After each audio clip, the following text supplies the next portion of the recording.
I hope everyone had a nice break, and welcome back to the end of the world. So as you know, World War III has started. The United States and Israel have started to attack Iran. And we are now in the 4th day of this war. And we can expect this war to last for many weeks, possibly also for many years. But I promise you that after this war is done, the world will never be the same again. So what we will do these next few weeks is use game theory and understand and analyze the geopolitical situation. And so I'm going to teach you the ideas, the theory, the techniques to understand the world around you and make predictions. And we can know if our analysis is correct because all this is happening in real time, and so we can test it against reality. All right? So let's go over some basic facts about what's happened so far. So in the early morning of Saturday in Tehran, the Israelis and Americans launched a decapitation strike against the Ayatollah Khamenei, who is the supreme leader of Iran. Now, there are arguments and disputes about as to what happened. The Americans and Israelis said that they had real intelligence about where the leader was, and so they sent airplanes to just bomb the crap out of the place. They also had a spy who was able to record the body of the dead Ayatollah, and then this was announced. At first, the Iranians denied this, and the Iranians insisted he was still alive. But eventually, state media admitted that he did die in the airstrike. But then what they also said is that the Ayatollah, he's 86 years old, and he chose to die. He could have gone to Moscow, but instead he chose to stay in Tehran and die for his people. But not only that, but he died along many of his relatives. He died along with his daughter, his son-in-law, his grandchildren. So many of the family died in this assault. Also, there's been reporting that he had prostate cancer. Okay, so he was going to die fairly soon as well. So what you need to understand first about the war is that even though the Americans and the Israelis claim great success in decapitating the leadership of the Iranians, from the Iranian perspective, this is a martyrdom, okay? And so the religion of the Iranians is called Shia Muslim. And this is different from Sunni Muslim. So Sunnis are the majority. They're about 9% of all Muslims in the world. The Shia have always been the minority. And as such, they've always been persecuted. So in the Shia faith, the core value, the force that binds everyone together and gives them purpose and meaning in life, that galvanizes them into action, is the idea of martyrdom, which forces jihad.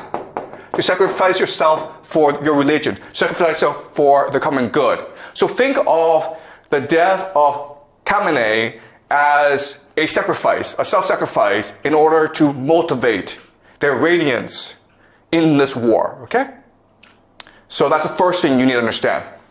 That for the Iranians, this is not a geopolitical war. This is not an economic war. This is not a war of resistance. This is a jihad. Okay? It's a war against the great Satan to avenge their leader. They will fight to the death. All right? That's number one. Number two is this. Also that morning, when the Ayatollah was killed, the Israelis struck a school in the south of Tehran, killing about 150 school children. These are girls in primary school. And again, there's a lot of debate and argument as to what happened. The Israelis said that, first of all, the school was next to a military base. We were targeting the military base. And second of all, it wasn't us which struck the school. It was a air defense missile that went off course. Okay? And the Iranians insisted no. The Israelis purposefully attacked the school to kill the school children.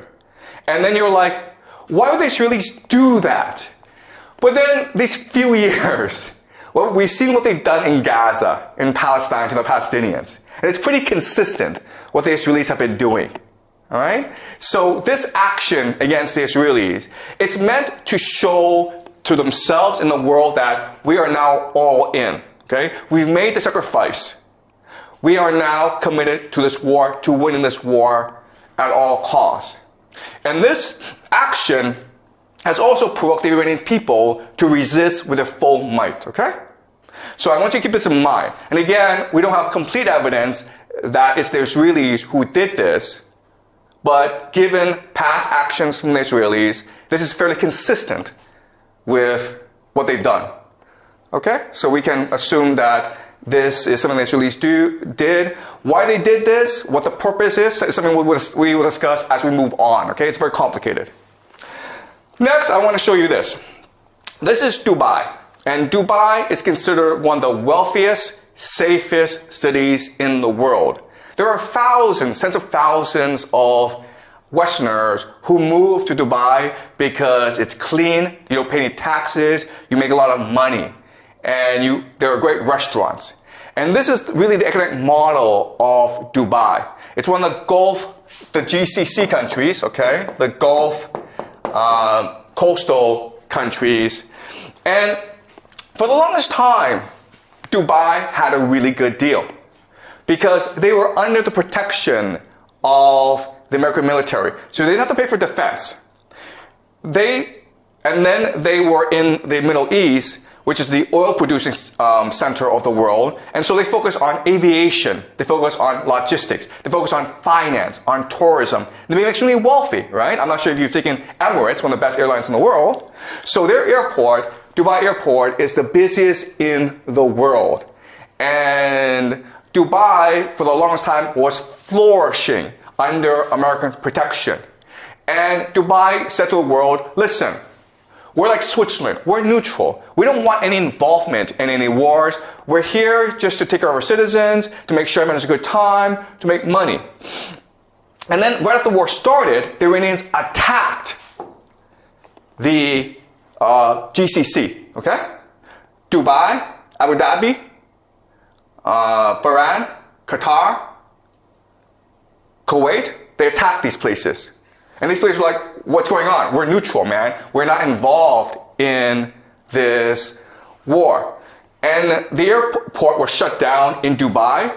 At one point, the rich people in Dubai were willing to pay about $250,000 US just to get on a plane and get out of there. Okay? So, the reality is this. For the longest time, Dubai had a reputation for being safe, and that's why people moved their money there. Guess what, guys? After what the Iranians did, it's dead. Dubai as a city, in the long term, it is dead. Because you're a wealthy Westerner, you're not going to move to a place where it could be attacked anytime by the Iranians. You might move to Singapore, you might move to Hong Kong, Japan, South America, but you're not moving to Dubai, okay? So the big question for us is, why did the Iranians do this? It was the Israelis and the Americans who attacked you. Why go after the GCC? All right? And not only that, but they're escalating the attacks against the GCC. So this is something that we will look at very closely today. Well, the short answer is because these places, even though they pretend to be neutral, they house the American military. They allow the Israelis and the Americans to use their airspace to attack Iran from. All right? So this is Bahrain.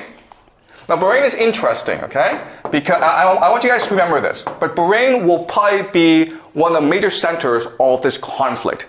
Because, first of all, this is the American Fifth Fleet.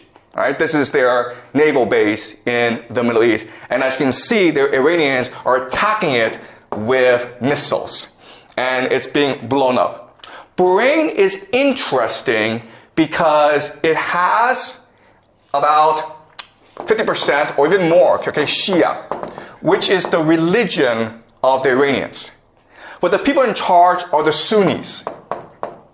And so what makes this strike really important from our perspective is, first of all, not only are the Iranians attacking U.S. military assets, not only are they destroying the economies of the GCC, but they're also trying to ignite a religious war, right? Because if you're Shia, you're loyal to the Ayatollah.